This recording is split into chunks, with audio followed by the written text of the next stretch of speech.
আশা করি সকলেই ভালো আছেন।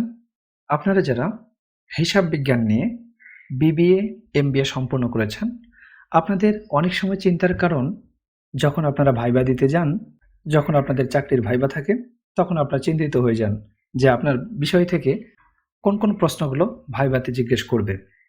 একটা ভিডিওতে যদি আমি হিসাব বিজ্ঞান থেকে যে সমস্ত প্রশ্নগুলো ভাইবা বোর্ডে জিজ্ঞেস করা হয় সবগুলো আমি একটা ভিডিওর মধ্যে দিই, তাহলে ভিডিওটি অনেক লম্বা হয়ে যাবে। তাই আমি সিদ্ধান্ত নিয়েছি আমি কয়েকটি পর্বে আপলোড করব। তো আজকে প্রথম পর্ব। এই পর্বে আমরা জানব হিসাব বিজ্ঞান থেকে কোন ধরনের মৌলিক প্রশ্নগুলো ভাইবা বোর্ডে জিজ্ঞাসা করা হয়। আপনাকে জিজ্ঞেস করবে কোন বিষয় থেকে আপনি পড়াশোনা করেছেন।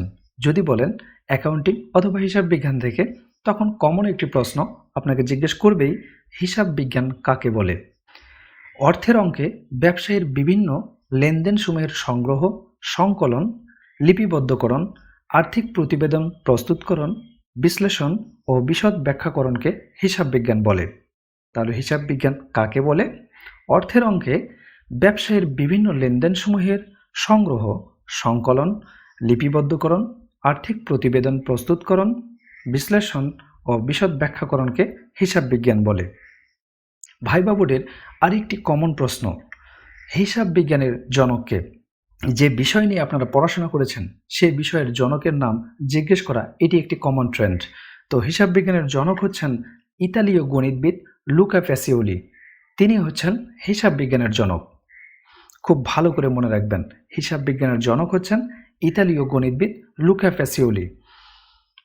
জিজ্ঞাসা করবে হিসাব বিজ্ঞানের উৎপত্তি কবে। এটি আপনাকে পারতেই হবে, যেহেতু আপনি হিসাব বিজ্ঞান নিয়ে বিবিএ, এমবিএ সম্পন্ন করেছেন। হিসাব বিজ্ঞানের উৎপত্তি হচ্ছে 1494 সালে। এতটুকু বললেও অ্যান্সারটি হয়।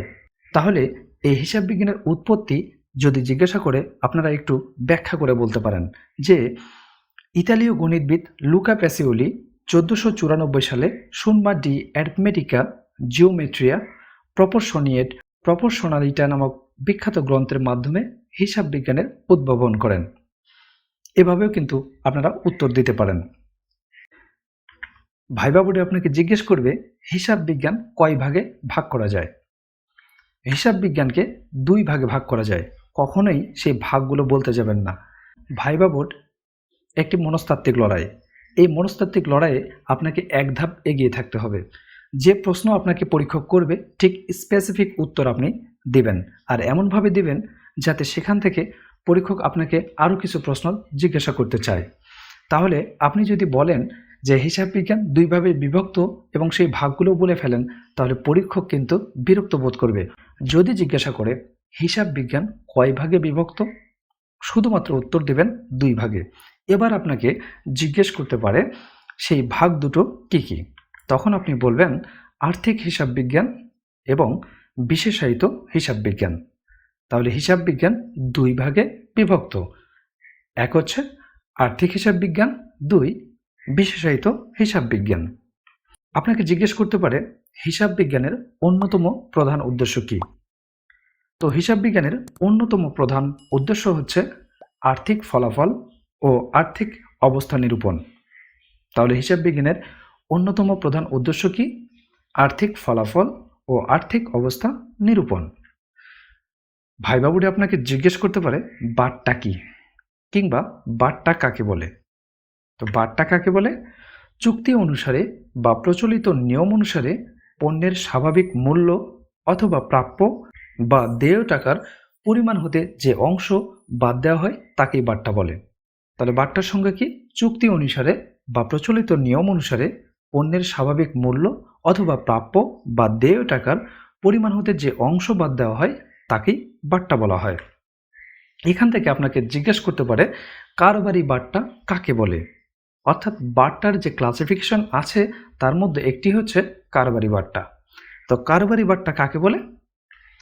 পণ্যের তালিকা মূল্য বা লিখিত মূল্য থেকে যে ছাড় পাওয়া যায় তাকে কারবারি বাট্টা বা ব্যবসায়িক বাট্টা বলে। জিজ্ঞাসা করতে পারে নগদ বাট্টা কাকে বলে, কারণ বাট্টার আরেকটি ক্লাসিফিকেশন হচ্ছে নগদ। তো নগদ বাট্টা কাকে বলে? দেনা পরিশোধ বা পাওনা আদায়ের ক্ষেত্রে যে টাকা ছাড় দেওয়া হয় তাকে বলা হয় নগদ বাট্টা। তাহলে দেখুন নগদ বাট্টার সংজ্ঞা। এই প্রশ্নগুলো কিন্তু ভাইভা বোর্ডে একেবারেই কমন। এই প্রশ্নগুলোই কিন্তু ঘুরিয়ে ফিরে ভাইভা বোর্ডে জিজ্ঞাসা করা হয়। তাহলে নগদ বাট্টার সংজ্ঞা কি? দেনা পরিশোধ বা পাওনা আদায়ের ক্ষেত্রে যে টাকা ছাড় দেওয়া হয় তাকেই বলা হয় নগদ বাট্টা। আপনাকে জিজ্ঞেস করতে পারে হিসাব বিজ্ঞানের স্বর্ণসূত্র কি? লেনদেনকে হিসাবের বইতে লিপিবদ্ধ করার জন্য দুতরফা দাখিলা পদ্ধতি অনুসারে নিয়ম বা সূত্র ডেবিট এবং ক্রেডিট করতে হয়। ডেবিট এবং ক্রেডিট করার প্রাচীনতম এই নিয়মকে হিসাব বিজ্ঞানের স্বর্ণসূত্র বলা হয়। তাহলে হিসাব বিজ্ঞানের স্বর্ণসূত্রটা কি? লেনদেনকে হিসাবের বইতে লিপিবদ্ধ করার জন্য দুই তরফা দাখিলা পদ্ধতি অনুসারে নিয়ম বা সূত্র অনুযায়ী ডেবিট এবং ক্রেডিট করতে হয়। ডেবিট এবং ক্রেডিট করার প্রাচীনতম নিয়মকে বলা হয় হিসাব বিজ্ঞানের গোল্ডেন রুল কিংবা স্বর্ণসূত্র। আপনাকে জিজ্ঞেস করতে পারে গ্যাপের পূর্ণরূপ কি? গ্যাপের পূর্ণরূপ হচ্ছে জেনারেলি অ্যাকসেপ্টেড অ্যাকাউন্টিং প্রিন্সিপালস। আপনারা জানেন অ্যাকাউন্টিংয়ে বেশ কিছু গুরুত্বপূর্ণ অ্যাব্রিভিয়েশন আছে, আর এই অ্যাব্রিভিয়েশনগুলো আপনাদের একাডেমিক পড়াশোনার সময় আপনারা পড়েছিলেন। সেখান থেকে যে সমস্ত অ্যাব্রিভিয়েশনগুলো সবচেয়ে গুরুত্বপূর্ণ সেগুলো কিন্তু ভাইভা বোর্ডে জিজ্ঞাসা করা হয়। আর কোন অ্যাব্রিভিয়েশনগুলো ভাইভা বোর্ডে জিজ্ঞাসা করা হয় সেগুলো পাবেন এই পর্বগুলোতে। আপনাকে জিজ্ঞেস করতে পারে এফএএসবি এর পুনরূপ কি? এফএএসবি এর পুনরূপ হচ্ছে ফাইন্যান্সিয়াল অ্যাকাউন্টিং স্ট্যান্ডার্ড বোর্ড। এফএএসবি এর পুনরূপ হচ্ছে financial accounting standard board. Viva বোর্ডে আপনাকে জিজ্ঞেস করতে পারে আইপিও এর পুনরূপ কি? আইপিও এর পুনরূপ হচ্ছে ইনিশিয়াল পাবলিক অফারিং। ভালো করে মনে রাখবেন, ইনিশিয়াল পাবলিক অফারিং। জিজ্ঞেস করতে পারে আইএএস এর পুনরূপ কি? আইএএস এর পুনরূপ হচ্ছে ইন্টারন্যাশনাল অ্যাকাউন্টিং স্ট্যান্ডার্ডস। দেখুন অ্যাব্রিভিয়েশনগুলো খুবই সহজ, খুবই সিম্পল, কিন্তু বারবার প্র্যাকটিস করে পড়ে মনে রাখতে হবে। জিজ্ঞেস করতে পারে এলসি এর পুনরূপ কি? এটি খুবই কমন প্রশ্ন। এলসি এর পুনরূপ হচ্ছে লেটার অফ ক্রেডিট। ভাইভা বোর্ডে জিজ্ঞেস করতে পারে চলতি সম্পদ কাকে বলে? এই প্রশ্নগুলো কিন্তু খুবই কমন। যে সকল সম্পদ এক বছরের মধ্যে স্বাভাবিক প্রক্রিয়ায় নগদ অর্থে রূপান্তরিত হয় বা উপযোগ নিঃশেষ হয়ে যায় সেই সম্পদগুলোকে বলা হয় চলতি সম্পদ। তো চলতি সম্পদের সংজ্ঞা যখন আপনারা উত্তর করতে পারবেন, সেখান থেকে আপনাকে বলতে পারে চলতি সম্পদের কয়েকটি উদাহরণ দিন। তো চলতি সম্পদের উদাহরণগুলো দেখে নিন। নগদ, ব্যাংক জমা সমাপনী মজুদ, প্রাপ্য হিসাব ও বিল অগ্রিম খরচ, অনাদায়ী আয় ইত্যাদি। কমপক্ষে 2টি উদাহরণ আপনারা মনে রাখার চেষ্টা করবেন। ভাইভা বোর্ডে জিজ্ঞেস করতে পারে চলতি দায় কাকে বলে? যে সমস্ত দায় এক বছরের মধ্যে পরিশোধ করতে হয় সেই সমস্ত দায়কে বলা হয় চলতি দায়। যদি আপনারা চলতি দায়ের উত্তর করতে পারেন, এখান থেকে আপনাকে অবশ্যই উদাহরণ ধরবে।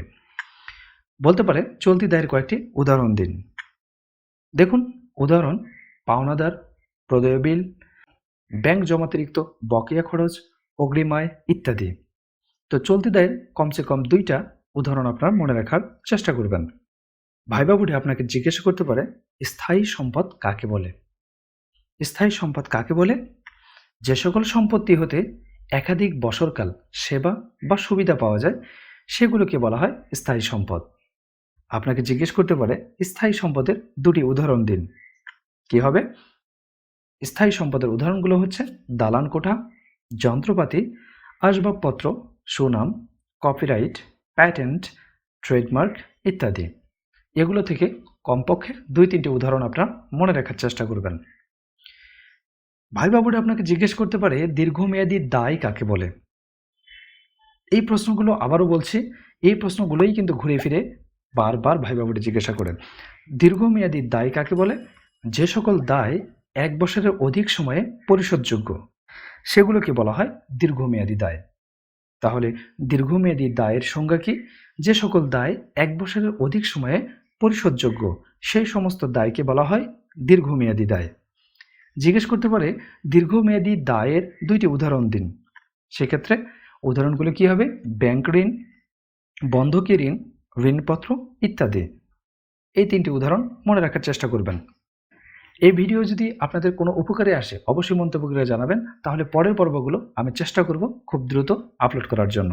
আর পরের পর্বগুলো পেতে চাইলে চ্যানেলটি সাবস্ক্রাইব করে রাখবেন এবং পাশে থাকা বেল বাটনটি বাজিয়ে রাখবেন। এতে করে পরবর্তী পর্বটি আপলোড হওয়ার সাথে সাথে আপনাদের কাছে নোটিফিকেশন পৌঁছে যাবে, কোনো পর্ব মিস হবে না।